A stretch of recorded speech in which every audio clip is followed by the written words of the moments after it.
Tuhan, jalur selanjutnya kami kembalikan kepada moderator. Ganti.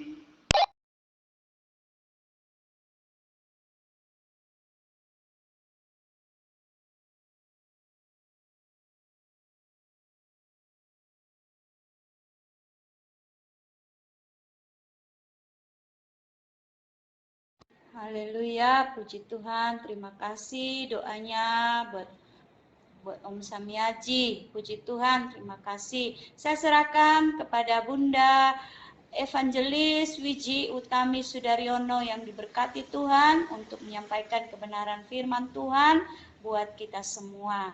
Shalom, dipersilakan Bunda. Shalom, terima kasih Bunda Berta. Selamat pagi dan salam sejahtera untuk saudara-saudaraku di Rumah Kasih 231 yang pada pagi hari ini sudah bersama-sama dalam persekutuan dalam Kristus Yesus. Demikian juga untuk saudaraku yang pagi hari ini di Gereja GPPS Surabaya yang bersekutu di dalam kasih Kristus bersama-sama dengan kami. Sehat selalu dan Tuhan menyertai kita. Saudara yang dikasihi Tuhan Yesus, kita akan belajar bersama-sama merenungkan firman Tuhan bersama-sama. Renungan kita pagi hari ini tetap kita ambil dari tema kita 1 Korintus 13 ayat 4. Demikianlah firman Tuhan. Kasih itu sabar. Kasih itu murah hati.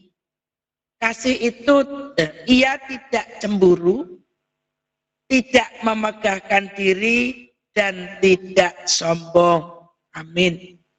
Saudara, dalam renungan yang saya sampaikan, saat ini saya ingin menyampaikan firman Tuhan, ingin berbicara tentang kasih itu tidak memegahkan diri dan tidak sombong. Karena itu saya memberi judul waspada terhadap kesombongan. Tidak memegahkan diri dan tidak sombong itu merupakan bukti seseorang melakukan kasih Kristus. Dan tindakan ini merupakan perintah Tuhan yang harus dilakukan oleh setiap pengikutnya. Sayangnya, tidak sedikit orang Kristen yang tanpa disadari terjebak dalam kesombongan. Karena itu, melalui renungan kita pagi hari ini, firman Tuhan mengingatkan akan bahayanya sikap sombong atau memegahkan diri.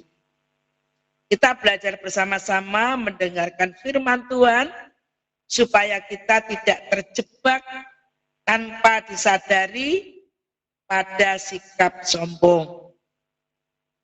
Kesombongan adalah salah satu penyakit yang tidak disadari oleh banyak orang Kristen. Ada dua kesombongan yang mungkin terjadi dalam hidup kita. Pertama, sombong secara jasmani. Saat ini sedang ngetren dengan istilah flexing, yaitu seseorang yang suka memamerkan kekayaannya.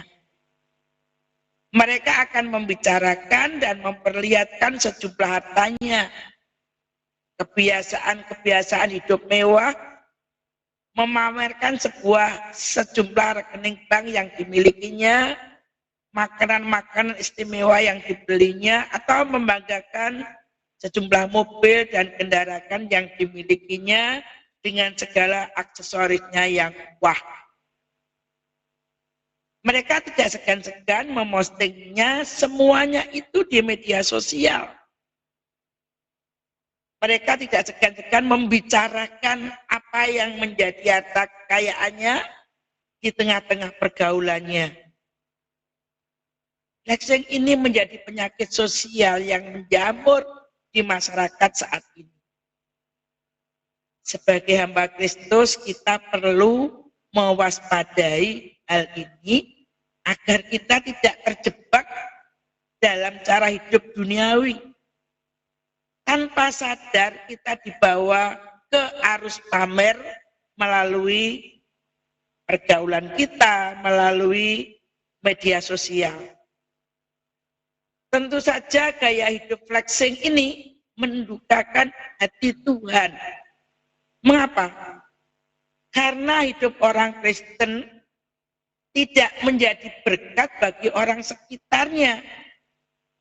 Sebaliknya menjadi batu sandungan. Sikap pamer atau flexing ini menjadi stigma negatif yang menurunkan pandangan mereka terhadap iman Kristen. Artinya, kemuliaan Tuhan tidak terlihat dalam pribadi orang percaya yang suka pamer atau flexing. Pamer ini tidak mencerminkan kasih sejati.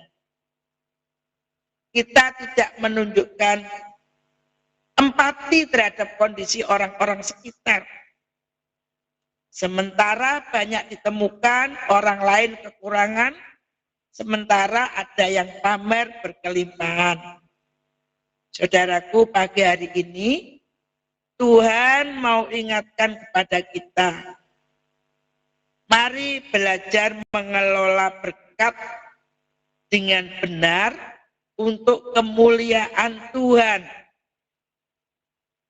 Menepiskan keinginan-keinginan tubuh, keinginan daging, untuk kita menunjukkan segala kepemilikan kita. Kita tahu bahwa setiap apa yang ada yang kita miliki itu bukan hak milik, hanyalah hak guna yang diberikan Tuhan untuk kemuliaan namanya. Oleh karena itu, mari saudara, kita gunakan berkat-berkat Tuhan itu untuk kemuliaan nama Tuhan, seberapapun yang Tuhan titipkan kepada kita. Inilah kehidupan anak-anak Tuhan secara jasmani yang seharusnya dilakukan di dalam mengelola berkat. Kita tidak boleh terjebak tanpa sadar kepada tindakan kesombongan rohani. Kesombongan jasmani. Saudara yang dikasihi Tuhan, selain kesombongan jasmani, Tuhan mau ingatkan pagi hari ini bahwa orang Kristen juga bisa terjebak kepada kesombongan rohani. Sebenarnya menyedihkan sekali jika harus diungkapkan keadaan ini. Tetapi faktanya tidak semua orang Kristen itu benar-benar mengikut Kristus dengan benar. Banyak di antaranya yang justru mengejar agenda pribadi. Firman Tuhan mengatakan nabi-nabi palsu menyamar dalam berbagai bentuk dan mungkin tidak ada penyamaran yang lebih berbahaya selain menjadi seorang yang menyombongkan rohaniannya atau yang disebut dengan spiritual narsis. Mari kita belajar bagaimana sih kesombongan rohani itu bisa nampak. Seorang yang sombong rohani biasanya menggunakan firman Tuhan untuk membangun dirinya sendiri guna menjatuhkan orang lain. Firman Tuhan dipakai sebagai alat untuk mencapai tujuan pribadinya. Motivasi mengikut Tuhan sudah menyimpang. Orang yang sombong rohani merasa lebih baik, lebih benar daripada yang lain. Pencapaiannya dalam pelayanannya menjadi andalan untuk membanggakan diri dan menganggap orang lain tidak sehebat dirinya. Seringkali perkara-perkara kecil menjadi sesuatu yang dibesar-besarkan untuk membenarkan diri, untuk mendapatkan pengakuan, atau untuk mendapatkan pujian. Saudara, orang yang sombong rohani biasanya tidak memiliki kontrol dalam berbicara. Mereka cenderung menggunakan otoritas diri untuk menunjukkan diri sendiri. Akibatnya menjadi kebiasaan menyerang percakapan orang lain. Lebih parahnya lagi, mereka berusaha menyuntikkan opini-opininya sendiri ke dalam suatu situasi. Mereka membuat narasi-narasi yang berusaha membenarkan diri, mempengaruhi orang lain dengan opini-opininya. Mereka tidak belajar mendengarkan suara orang lain. Mereka tidak belajar menghargai pendapat orang lain. Mereka cenderung berperilaku sensitif. Apa yang disampaikan orang lain dianggapnya sebagai ketidaksetujuan kepada dirinya atau ketidaksesuaian dengan pendapatnya.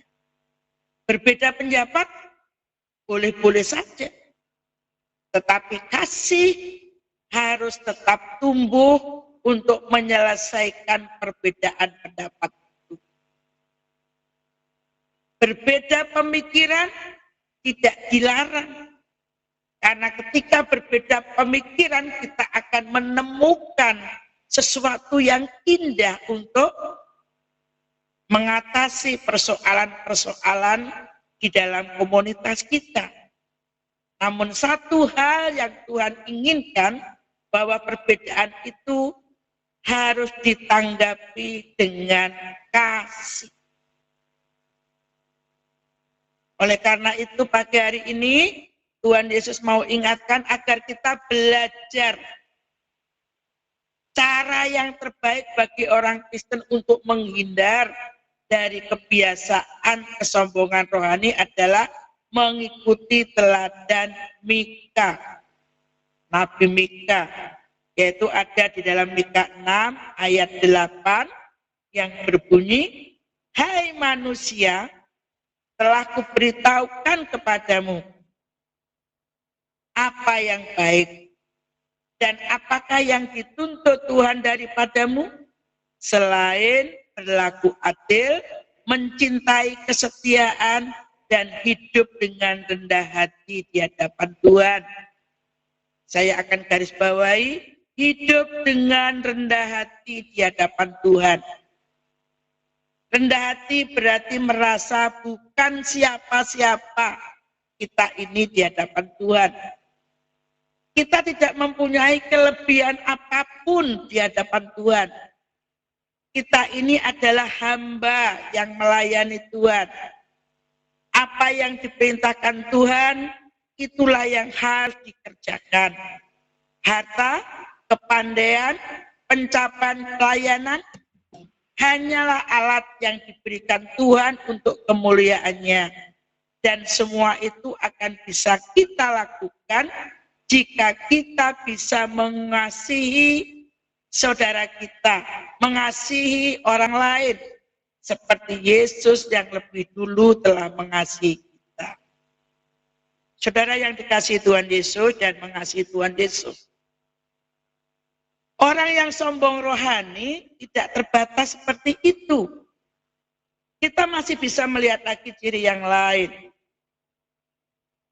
Orang yang sombong rohani sering mengucapkan kasih, tetapi tidak pernah melakukannya.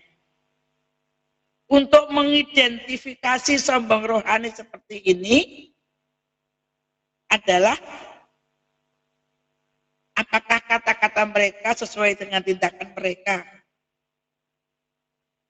Mereka akan berkata bahwa mereka memiliki kasih untuk menegur orang lain. Padahal tindakan mereka tidak mencerminkan hal itu. Jangan sampai kita tidak menyadari munculnya kesombongan rohani dalam hidup kita. Matius 7 ayat 17 mengatakan, mengajarkan kepada kita bahwa kita bisa menilai seseorang dari buah pekerjaannya. Demikian firman Tuhan. Demikianlah setiap pohon yang baik menghasilkan buah yang baik. Sedangkan pohon yang tidak baik menghasilkan buah yang tidak baik. Firman ini jelas bahwa kasih itu menghasilkan hal-hal yang baik, hal-hal yang membangun, hal-hal yang mendewasakan iman kita, hal-hal yang mencapai persekutuan bersama. Sebaliknya, kalau kita mengatakan kasih tetapi tidak melakukannya, itu pun akan nampak. Karena buahnya itu tidak menjadi berkat buat orang-orang di sekitar kita. Siapapun yang dekat dengan kita tidak menjadi nyaman. Karena buahnya tidak baik. Buahnya busuk. Pagi hari ini Tuhan Yesus mengingatkan melalui kebenaran firman-Nya bahwa kasih itu tidak menyombongkan diri. Kasih itu tidak meninggikan diri. Tetapi kasih itu memberi. Saya dan saudara bukanlah orang yang sempurna. Jika Tuhan yang kita ikuti itu berwatak kasih, maka watak itu seharusnya menjadi identitas diri kita dan melekat di dalam hidup kita. Kemarin malam saya belajar merenungkan kasih ini bersama-sama Pak Tio. Saya mengatakan pada Pak Tio bahwa menjadi orang Kristen itu ternyata nggak gampang juga ya. Banyak hal yang harus kita salibkan agar hidup kita selaras dengan Tuhan Yesus. Kadang kita harus mengalami hal-hal yang menyakitkan, yang mengecewakan. Tetapi karena kita ini adalah anak-anak Tuhan yang disebut pengikut Kristus, mau tidak mau harus memaksakan diri mempunyai karakter kasih seperti Yesus Kristus. Identitas kita yang pada tema bulan lalu sebagai orang yang dipilih Kristus harus melekat dalam hidup kita. Dan salah satu itu adalah kasih. Kasih melebihi kata-kata. Kasih harus dibuktikan dengan perbuatan. Bukan hanya sekedar I love you. Aku cinta padamu. Aku mengasihimu. Hanya sebatas di mulut ketika kita bertemu. Tetapi di belakang banyak hal yang membuat batu sandungan dengan tindakan-tindakan kita atas ucapan kita yang tidak terbukti. Ini tidak boleh terjadi bagi iman Kristen yang disebut anak-anak Tuhan. Kalau orang Jawa mengatakan A, ya katakan A, B, ya katakan B. Itulah yang membedakan antara Kristen sejati dengan Kristen yang memiliki kesombongan rohani. Mari saudara, saya pun sebagai orang yang tidak sempurna. Tadi malam ketika saya menulis ini, saya bertanya sama Tuhan, Tuhan, apakah saya sempurna sehingga saya harus menyampaikan firman Tuhan seperti ini? Tidak, saudara.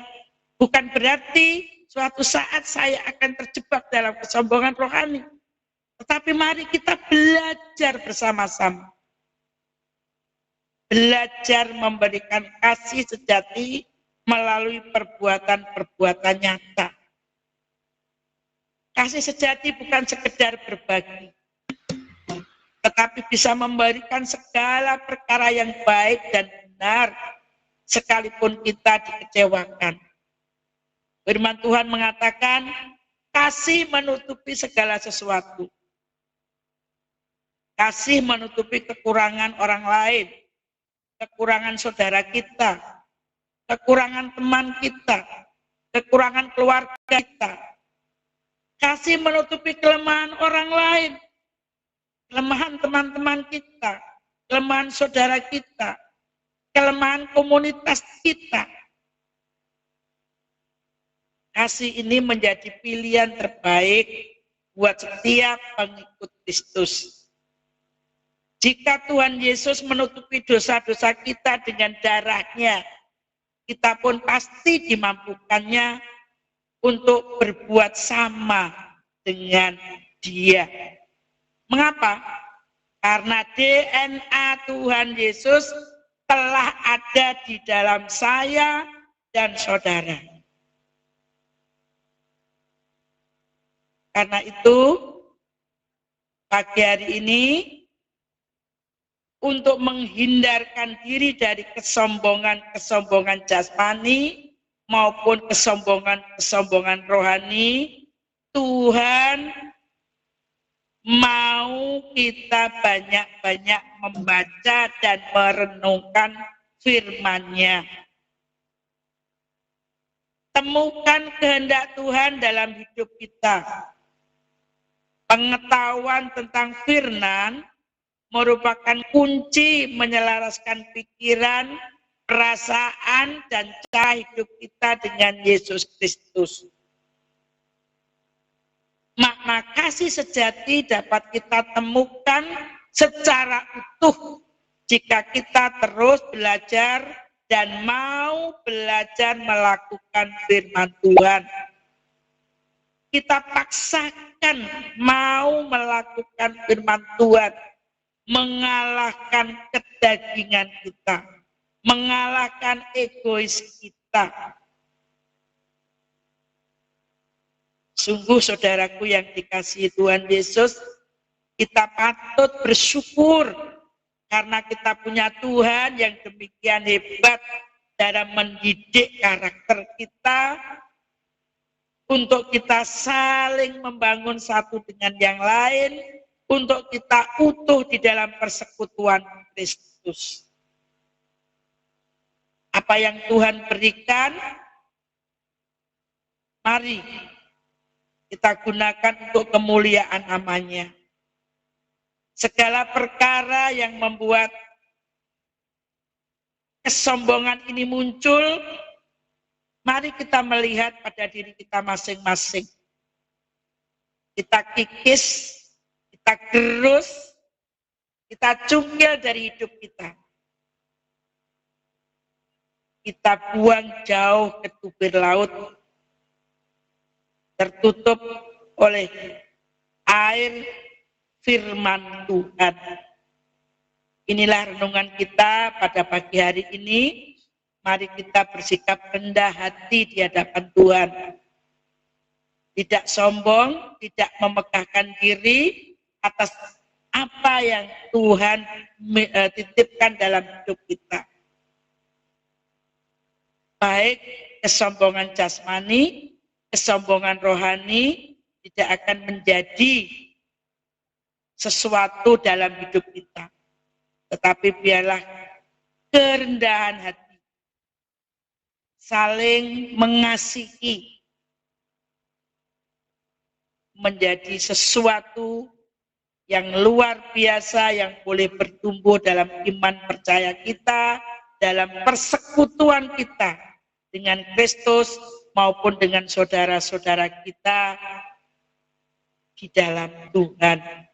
Demikianlah firman Tuhan pada pagi hari ini, kira-kira memberkati saya dan saudara untuk lebih mengasihi, Tuhan Yesus memberkati. Mari kita berdoa untuk mengakhiri firman Tuhan pada pagi hari ini. Bapa di sorga, yang kami sembah Engkau di dalam nama Tuhan Yesus. Terima kasih Tuhan atas firman-Mu pada pagi hari ini. Kami tahu Tuhan, firman ini bukan hanya untuk saudara-saudara saya, tetapi sebagai pedang juga untuk saya, mengingatkan saudara saya bahwa kita adalah hamba-Mu. Kita tidak mempunyai hak untuk menyombongkan apapun yang Engkau berikan dalam hidup kami. Tetapi setiap hal yang kami lakukan adalah melakukan kebenaran firman-Mu. Yang pagi hari ini Tuhan sampaikan, yaitu mengasihi satu dengan yang lain. Ajari kami Tuhan untuk tidak sombong secara jasmani maupun secara rohani. Tetapi setiap yang kami lakukan, setiap yang kami kerjakan adalah mengasihi-Mu, mengasihi saudara-saudara kami. Terima kasih Tuhan Yesus atas pengajaran-Mu pagi hari ini. Kiranya Engkau memampukan kami, Roh Kudus-Mu memimpin kami, sehingga kami punya hikmat untuk melakukan kasih ini, kasih sejati dalam kehidupan nyata kami sehari-hari untuk kemuliaan nama-Mu. Haleluya. Amin. Terima kasih, demikian firman Tuhan pada pagi hari ini. Kiranya memberkati saya dan saudara. Tuhan Yesus memberkati. Saya kembalikan kepada Bunda Berta. Haleluya. Puji Tuhan, firman Tuhan yang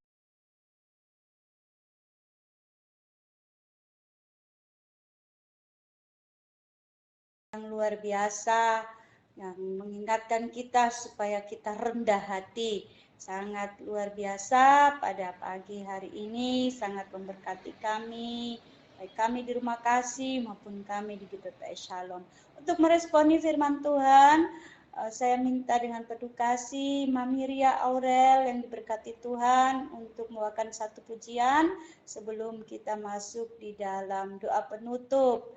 Nanti doa penutup saya minta dengan penuh kasih yang diberkati Tuhan Om Sugeng Waluyo. Puji Tuhan, Tuhan Yesus memberkati. Mami Ria yang diberkati Tuhan, dipersilakan. Salam.